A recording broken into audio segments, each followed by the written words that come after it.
This review is saying that in the first 2 episodes, nerds will cheer for some bits. What is he talking about?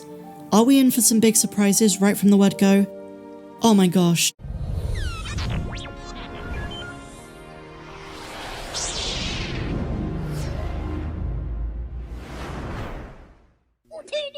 Hello my dear friends, and welcome back to another video. So this is a special one. We're now just a day and a half away from the big Ahsoka premiere. Now, as I've done with The Mandalorian, Obi-Wan Kenobi, Book of Boba Fett, Bad Batch, I'm also going to do these previews for every upcoming episode, or in this case, episodes, where we talk about what to expect, sometimes we explore some predictions, and as always, the latest news. But don't worry, there are going to be no spoilers. I've been staying well away from the leaks. So no more jibber jabber, let's dive straight into this. So on top of the Ahsoka series, which premieres on Tuesday, we have a massive announcement that comes from D23.com, and the implications of this could be massive for Ahsoka Episode 5.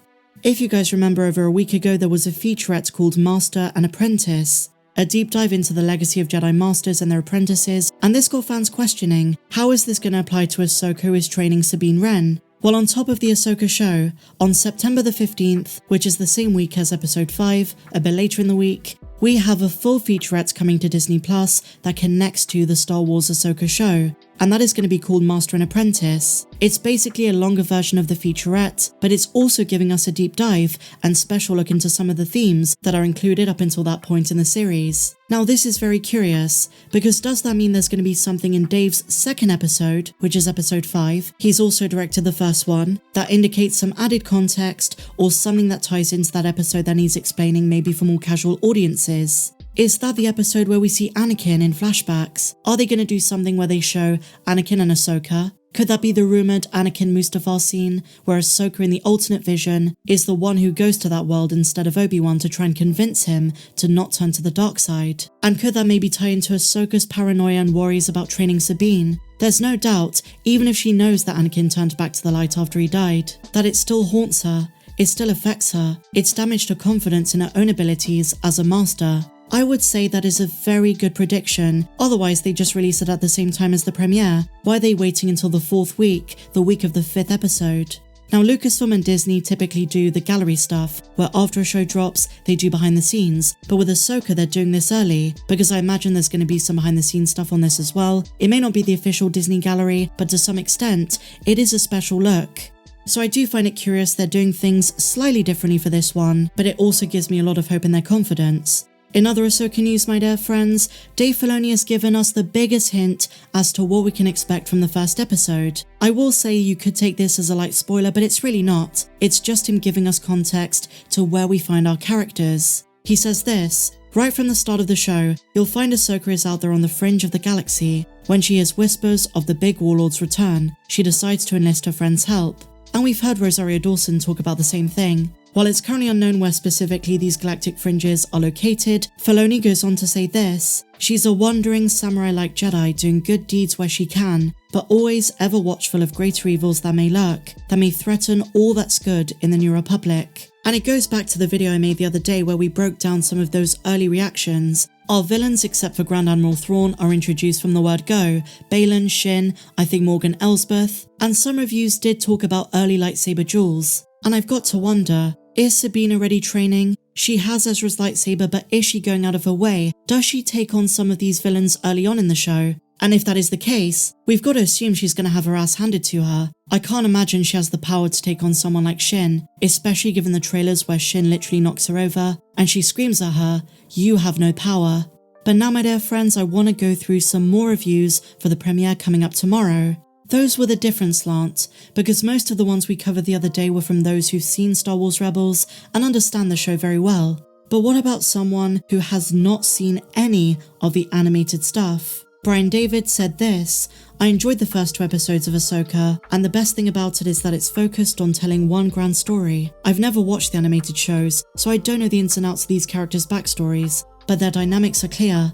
And I come across comments all the time from people saying they're just not going to bother with the animated stuff, and that's fine if that's not your cup of tea. And by the sounds of things, you don't really need to have seen them, but it does help you understand where these characters have been, the struggles they've been through, what they've endured, character references I'm sure throughout this series, and with a couple of reviews teasing a very strong connection to Rebels in the early episodes, I would say you will benefit greatly, but it's not compulsory and they do catch up to speed.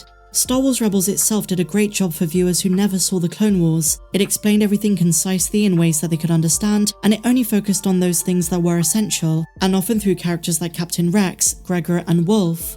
It's not over. Rex, Cody! Gregor is gone, rest in peace, but I'm hoping we do see a bit of Captain Rex and Wolf in this series. Now I want to give you a contrasting review that gives me a lot of hope. As a diehard, and I know a lot of you guys are diehards as well who watch everything and were all about the latest happenings in the galaxy far, far away, this is from laughingplace.com, and I want you to pay attention to the second part of this quote. They say Ahsoka is awesome, capital letters, awesome. It's got just about everything a Star Wars fan could want out of a live-action TV series. But the thing I admire most about it might actually be its deliberate pacing. Scenes are allowed to play out at an organic rate rather than being rushed along by rapid-fire editing. So here's the important bit. The only major problem I can foresee is viewers being frustrated by the density of the mythology if they're not already familiar with the animated series, The Clone Wars and Star Wars Rebels. Otherwise, I honestly think it's pretty top-notch, and actually might be the most cinematic of all the Star Wars TV shows so far. Fantastic cast, great writing and direction, fun action, can't wait to see the rest of the season. Now this bit about mythology is very interesting, because this tells me that we're probably going to go to Lothal very early on. And the mention of the Clone Wars, are we going to have some kind of live action recap of some important events from the animated shows? We know there were rumours of a young Ahsoka being cast, some people talked about Savannah Stain, there were some other names thrown out there as well, and that would be a fan dream, to be able to see the Clone Wars in live action in the Ahsoka show in flashbacks. I would be very, very surprised if that was in the first couple of episodes. As I said earlier, that kind of thing sounds like a Dave thing, not in the first episode though, which he also directed, but in episode 5. That being said, I don't know. And you know what, for fans who are a bit confused, it's not too difficult if they don't explain absolutely every minor detail, because on the platform of Disney+, they're very well aware of cross-promoting of projects. So fans who see the Ahsoka show might then be encouraged to watch, The Mandalorian of course, Book of Boba Fett, but also Rebels and Clone Wars, and maybe even Forces of Destiny, which has been seeing a growing resurgence thanks to people talking about what to watch before the Ahsoka series, if you want to understand the nooks and crannies of her character development so far. Later on in the series, not the premiere, but later in the show, if we do see flashbacks and Dave wanted to go all out, could you imagine the possibilities this opens up? Not just for Hayden Christensen as Anakin, and maybe a younger version of Ahsoka Tano played by, who knows? They had a Terra Sinube costume created for Obi-Wan Kenobi, maybe Plo Koon, who Dave is obsessed with. I don't want to give anyone too much false hope for later episodes, but I do love speculation, but this kind of predicting can be a bit damaging if that's what we come to expect. But I'm just saying, with StarWars.com telling you to watch the Clone Wars, with all of the marketing being done, it would not surprise me in the least if along the way, we do get a few very cheeky appearances. A few nods for the diehards who watched everything. And now a very, very juicy review. This one has been deleted, but it's been mentioned in other places by Mr. Lukowski, and this is what it said. He says that while the premiere does not go nuts with cameos or Easter eggs, nerds will cheer for some bits, but also be furious at other things that are not explained. He also mentions that the music by the Kainers is very much like the Ahsoka Mando episode, sparse and eerie, inspired by what Ludwig Göransson did with a more Japanese vibe. Ahsoka Lives from Season 2 to this day is one of the best pieces of music we've had for any Disney Plus show, and I don't just mean Star Wars. He also notes a prediction that he thinks Ahsoka's character will, quote, reach a boiling point, seemingly just based on how she is in the first 2 episodes. So they leave it on a cliffhanger. Steph Green's first of 2 episodes, she's also got episode 3 that follows her next week, and they're really getting you infuriated, they're really trying to tease something big. So I'm interested to see what he means by this. But I guess that is exactly what these previews are for, to look ahead, to kind of think, what could this show offer? What are these upcoming episodes going to do for the characters? I love this review. And what is the reason some fans will cheer? And just to remind you guys, I've been doing Ahsoka updates pretty much every day for the last couple of months. I do daily videos anyway. Go back on my playlist on my channel and go see some of those other videos. I'm sure you're going to love them. If you enjoyed this video, my dear friends, please be sure to give me a big fat thumbs up, subscribe if you're new, and I'll see you in the next one. May the Force be with you, always.